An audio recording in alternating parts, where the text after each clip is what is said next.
gamitin to sa project? Madaling i-install, madaling gamitin, and syempre matibay. Pinaka nagustuhan ko kay Shera is yung kung paano siya ikabit and kung paano yung finish na nangyayari kapag finish na.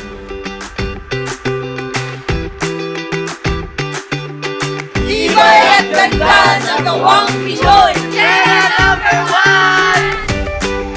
Welcome to Day 3 at Shera!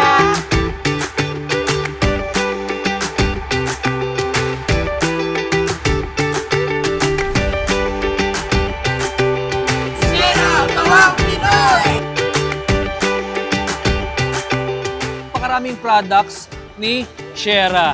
Mula flooring, sa walls, hanggang roofing mga buddy. Unang-una dapat matibay and then sunod na yung ganda.